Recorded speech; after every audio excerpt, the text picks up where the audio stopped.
Un bilan de fin d'année, c'est un exercice d'introspection qui nous permet de faire le point à la fin de l'année, puisqu'il s'agit d'un bilan de fin d'année, comparativement à nos objectifs du début d'année, et de voir ce qui a marché, ce qui a moins marché, ce qui a bien marché, et de prendre de nouvelles résolutions pour l'année suivante ou l'année qui s'annonce. Tout le monde peut faire un bilan parce qu'il s'agit de regarder soi-même, puisqu'il s'agit d'un exercice d'introspection, et d'essayer de voir où est-ce qu'on en est. Il s'agit d'un point d'étape en griffe. C'est essayer de voir où est-ce qu'on en est parce qu'on a un plan. Vous ne faites pas de bilan d'étape si vous n'avez pas de plan. Vous regardez juste en arrière, dans le cas contraire. Donc, vous faites un bilan parce que vous avez un plan et vous essayez de voir où est-ce que vous en êtes dans ce plan. Et donc, c'est pour tout le monde, dans son processus naturel d'entropie, à un moment donné de se dire, j'ai voulu faire ceci, maintenant j'en suis à tel niveau, il me reste ceci à faire, comment je fais? Donc, tout le monde peut faire un bilan. Le bilan de fin d'année, pour qu'il soit sincère, ne peut pas être coercitif. Il peut pas être obligé, parce que si ça doit être encore quelque chose de rébarbatif pour vous, vous n'allez pas le faire de bon cœur. Il faut avoir un peu de sagesse pour être objectif envers soi-même. C'est nécessaire de faire un bilan, c'est nécessaire, qu'il soit en fin d'année ou en fin du mois ou en fin de semaine, c'est des points d'étape. C'est utile. Ce n'est pas obligatoire, c'est utile. Si vous êtes quelqu'un qui avait des objectifs, qui voulait avancer, c'est normal que vous avez fait un plan et vous voulez voir, mais où est-ce que j'en suis? Vous construisez une maison et vous avez coulé la dalle, et c'est normal sur un plan de 3, 4, 5 étages que vous dites, mais j'en suis où? Est-ce que j'ai fait un dépassement de budget? Voilà, est-ce qu'il me reste encore, est-ce que j'ai de la force pour pouvoir continuer? C'est normal de faire un bilan et de savoir exactement où est-ce qu'on en est. Et maintenant, c'est aussi utile de se faire accompagner quand on veut faire un bilan. Il ne s'agit pas de se faire accompagner par des experts, des formateurs, des choses comme ça. Non, c'est juste par des gens qui nous aiment et qui nous permettent d'avoir un regard différent sur nous-mêmes, d'être objectif. C'est pas facile d'être objectif envers soi-même. C'est pas évident. Et il vous suffit d'avoir avec vous des gens qui peuvent aussi voir avec vous, porter un regard sur vous autre, pour essayer de comparer ce qui est comparable sans essayer de surestimer les choses ou de sous-estimer les choses. L'objectif, c'est d'être équilibré, d'être nuancé et de regarder avec détachement ce qu'on a réussi à faire. Il n'y a pas de devoir de gratitude ni de devoir d'ingratitude. Il faut rester équilibré et voir de façon détachée ce qui est les faits et de se projeter. Évidemment, on est plus malin d'être avec des personnes sages. C'est évident.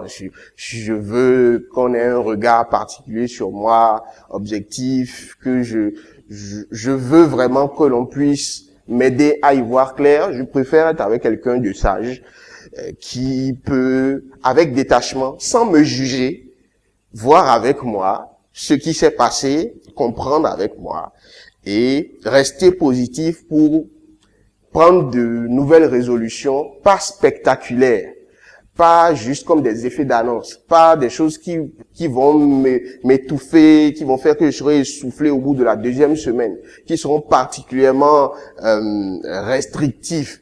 Non, quelque chose de simple, quelqu'un qui puisse vraiment être avec moi. Donc, l'élément intéressant, c'est la sagesse, c'est l'amour. En faisant aussi ce bilan avec quelqu'un d'autre, il peut aussi nous dire, ben écoute, ça là que tu minimises, ça va te jouer des tours plus tard. Je t'aime, donc je te dis la vérité. Ne fais plus telle action, ne fais plus ceci. Donc, les points intéressants pour nous aider à trouver ceux qui peuvent être avec nous, c'est la bienveillance, c'est le non-jugement, c'est l'amour et c'est la sagesse.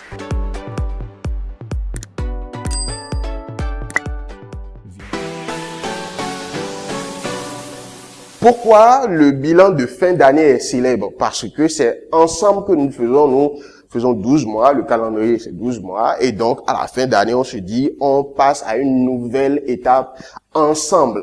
Donc c'est propice ensemble de faire une espèce de point, l'atmosphère est propice. Mais moi, j'estime que attendre 1 an, 12 mois, 365 jours pour ajuster son comportement ou un plan, c'est pas vraiment la meilleure des choses à faire quand on a des objectifs élevés. C'est pas évident. Vous attendez 365 jours pour vous remettre en question. C'est un peu difficile. Tous les jours, c'est pas mal. Toutes les semaines, c'est bien. Tous les mois, bon, comprenez. Si vous le faites tous les ans, vous avez une chance de vous remettre en question. Tous les mois, vous avez 12 chances de vous remettre en question. Tous les jours, vous avez 365 chances de vous remettre en question. Bon, le calcul est vite fait, hein.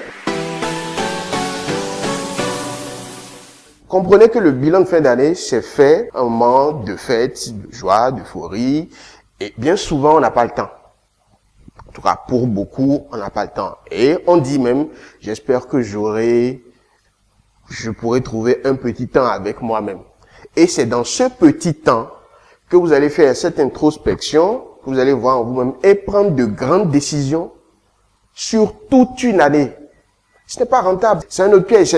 Vous prenez quelques heures pour prendre des décisions qui vont influer sur toute une année. Non, c'est pas ce qu'il faut faire. Ça ne marche pas. Si ça marchait, on le ferait, mais comme ça ne marche pas, on décide de ne plus faire comme ça.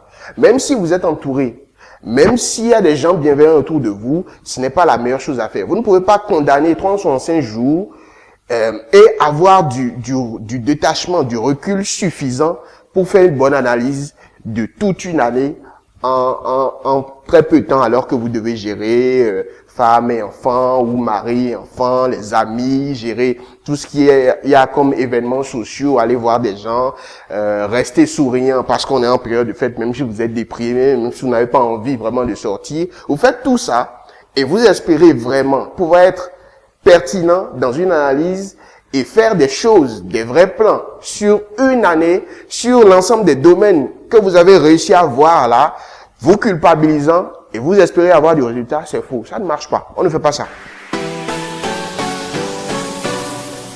Il y a un piège à faire un bilan de fin d'année exclusivement parce qu'il y a une trop grande charge que l'on met sur ce temps-là. C'est la fin d'année, c'est les fêtes, on est dans un moment d'euphorie. Et en plein moment d'euphorie où l'on se dit qu'ensemble on devrait être reconnaissant, d'être encore vivant, d'être avec les gens qu'on aime, en plein moment d'euphorie on se dit, ben tiens, il faut que je change, il faut que je fasse ceci, perte de poids, lire des livres, commencer un nouveau business, être plus gentil, ainsi de suite, ainsi de suite. Et on met plein de choses sur ce petit moment-là. Or, il s'agit de changements de comportement. Il s'agit de nouvelles habitudes qui ne peuvent pas être déclenchées juste pour plaire à des gens. Donc, il y a beaucoup de choses qu'il faut éviter de mettre dans un bilan de fin d'année parce qu'il y a des pièges évidents. Un, la motivation de votre bilan de fin d'année. C'est pour plaire, c'est juste parce que ça fait feeling de le faire en fin d'année, c'est ça? Ou c'est parce que vous avez des objectifs, vous voulez changer quelque chose, vous voulez améliorer quelque chose, que vous décidez de faire cette action-là. Parce que, deuxième piège, il ne faut pas minimiser la portée de l'action. Il ne faut pas minimiser le fait que ça va vous déranger parce que ce n'est pas de vos habitudes. Donc, ça va bousculer votre programme. Il y aura des moments où vous n'aurez pas envie de faire. Et dès que ces moments vont arriver et que la motivation n'était pas pertinente, vous allez abandonner. Et quand vous allez abandonner, vous allez vous dire que vous êtes un lâcheur, vous êtes un faible, vous êtes un loser. Oh, c'est pas vrai. C'est juste la motivation par rapport à ce challenge-là qui n'était pas la bonne. Vous avez voulu lire plusieurs livres dans l'année. D'accord. Mais pourquoi? Vous ne vous êtes pas posé la question réellement du pourquoi. C'est pour avoir un avantage sur vos camarades, enfin sur vos collègues. C'est pour être plus cultivé. Pourquoi? Le pourquoi est important. Une fois que vous avez réussi à comprendre le pourquoi et que vous êtes prêt à faire ce sacrifice, à faire cette action, quand viendra les moments durs, vous allez tenir et à la fin de l'année, vous allez vous rendre compte que vous avez vraiment pu faire quelque chose, vous avez pu atteindre vos objectifs. Troisième piège, c'est de se dire que comme j'ai juste fait un peu, j'ai rien fait. Non, c'est pas vrai. Vous avez voulu lire 18 livres, vous en avez lu 2. c'est toujours 2 de plus que si vous n'avez rien fait. Donc, minimiser aussi ces actions parce qu'on n'a pas réussi à tout faire, c'est pas intelligent. Ça va vous frustrer pour rien. Parce que nous avons un discours envers nous-mêmes, parfois qui n'est pas sain. Si je mets à parler à votre cadreur tout de suite en lui disant mais qu'est-ce que tu fais comme ça? Tu es un imbécile. À ton âge, on ne fait pas des choses comme ça. Non, mais écoute, tu arrêtes ça tout de suite et tu changes. Tout de suite, je vois que vous avez changé d'état d'esprit. Vous n'êtes pas d'accord avec cette façon de parler. C'est pareil. Vous ne pouvez pas vous parler comme ça. Du jour au lendemain, vous criez dessus, mais tu es un imbécile. Qu'est-ce que tu fais comme ça? À ton âge, ceci, non. Ayez un discours un peu plus équilibré, plus sain envers vous-même. Écoute, moi je crois qu'on a besoin de changer. On veut faire telle chose. Ça va nous prendre un peu de temps, ça va nous bousculer. On attend tel résultat de ça. Le simple fait qu'on s'y mette, c'est déjà très intéressant. Le petit pas qui fait qu'on commence là, c'est très important, c'est très intéressant. Les petits commencements, on ne les minimise pas. Donc moi, je me satisfais de ça déjà. Et ne t'en fais pas. Il y a de fortes chances qu'on n'y arrive pas du premier coup. C'est la base. Donc, faisons-nous confiance, moi et moi-même, pour y aller. Et à chaque fois qu'on va rater, le jour où on devra aller faire du sport, on va se trouver une excuse. Ça ne va pas nous plomber le moral au point que le lendemain, on n'y aille plus. Premièrement, vous devez rentrer dans cet exercice en étant positif. Si vous cherchez à être négatif, vous allez y arriver, il n'y a pas de souci avec. Seulement, le bilan sera biaisé, puisque c'est un bilan à tendance positive. C'est pour améliorer les choses que vous faites un bilan. Ce n'est pas pour vous recroqueviller sur vous-même. Donc, entrez dans le bilan avec cette attitude positive envers vous-même.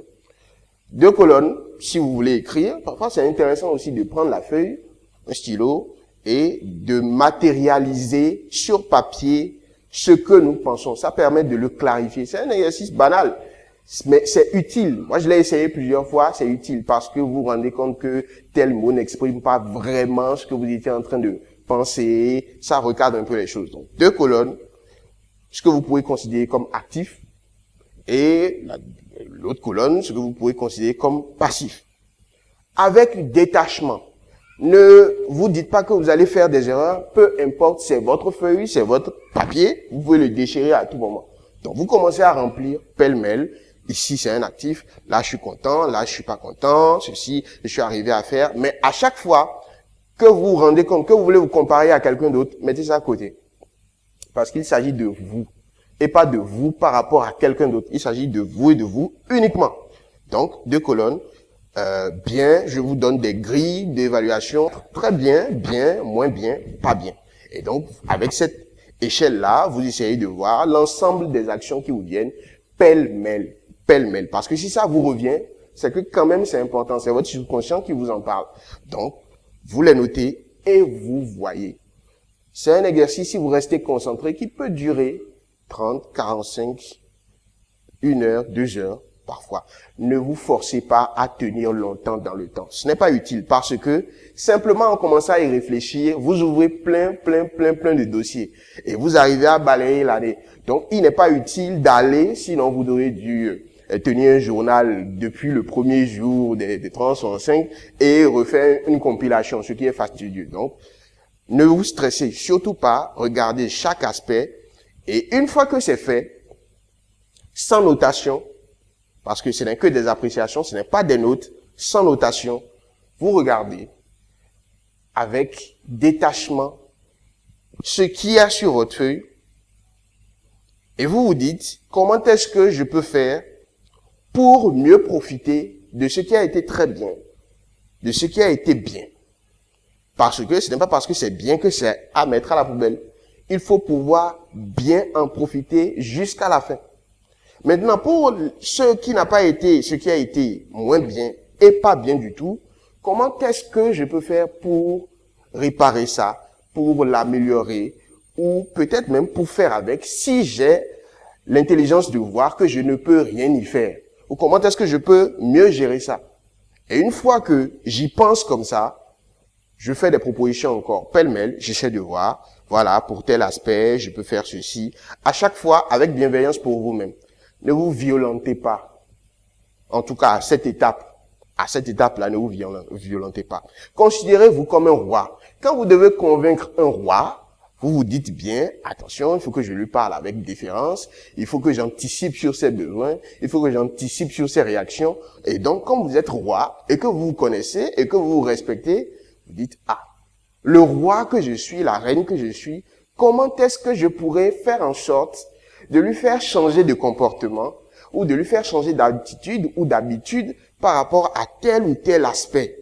Et une fois que vous allez dans cette démarche d'excellence, de déférence, d'amour et de respect envers vous-même, les solutions faciles commencent à sortir et vous pouvez les appliquer.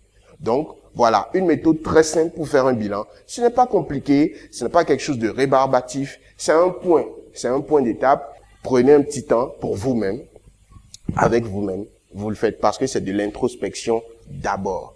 Et une fois que vous avez regardé en vous-même, vous pouvez en parler avec d'autres. Ce n'est pas le contraire. Ce n'est pas ce que les autres vont dire de vous qui vous fera regarder en vous-même. Vous regardez en vous-même d'abord et vous portez un bon regard sur vous et ensuite vous écoutez et vous faites les ajustements. C'est aussi simple que ça. Nous sommes un cabinet privé d'orientation et de réorientation professionnelle. Nous aidons les élèves, les parents, les étudiants, les jeunes professionnels à trouver les meilleures formations, profils de formation, les meilleurs métiers qui leur correspondent en fonction de leur personnalité, en fonction de leurs moyens, en fonction des choses qu'ils veulent, des ambitions qu'ils ont. Et nous le faisons déjà depuis 2017. C'est avec beaucoup de plaisir à chaque fois qu'on accueille nos clients.